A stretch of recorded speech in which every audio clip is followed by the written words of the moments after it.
Welcome to The Explainer. So today we're going to do something a little different. We're going to break down one tiny, super common word, a word you use all the time, probably without even thinking about it. But this little word, it's got a lot going on under the hood. Let's dive in. Okay, let's start with a question for you. Just think for a sec. How many different ways can you use the word degree?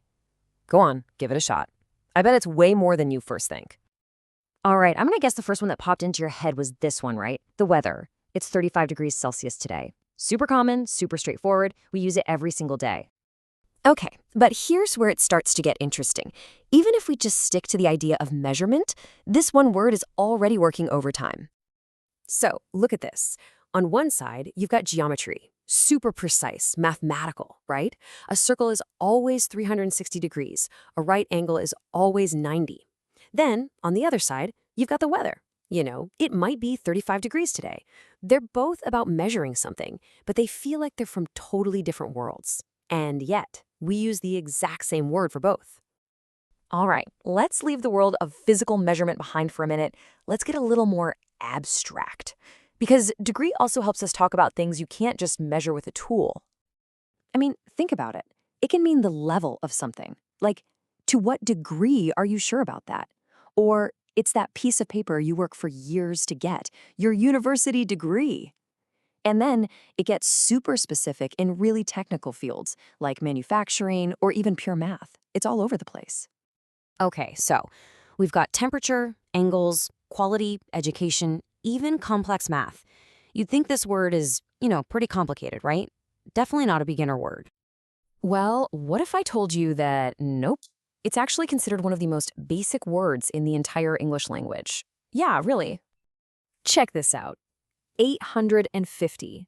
That's the number of words on the official basic English list, the absolute essentials you need to get by. And degree, with all its meanings, is right there on that list. Out of like hundreds of thousands of words in English, it made the top 850. That's wild. So that's the big paradox, isn't it? How could a word that means so many different things, some of them super technical, be on a list of basic words? It just doesn't seem to add up. Well, the answer to that question is actually the whole reason things like the Simple English Wiktionary even exist. It's all about one thing: clarity. And this really drives the point home. The word degree is so essential, it has its own symbol. I mean, look at the other symbols here. The @ sign, the ampersand, the question mark. These are the heavy hitters of communication. They're not just marks on a page, they're shortcuts for big ideas, and the degree symbol is right there with them. And get this quote is right at the top of the page for degree on the Simple English Wiktionary. Even they are saying, hey, we know this is supposed to be a simple word, but explaining it simply is actually really hard. And that's the whole challenge that a project like Basic English is trying to tackle. So here's the real takeaway.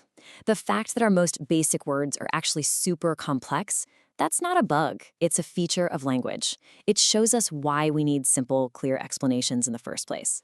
A word's power comes from all its different meanings, all its different degrees. So that leaves me with one final question for you. What's a simple word that you use every single day that might actually be way more complex than you think? Kind of makes you want to look at your own vocabulary a little differently, doesn't it?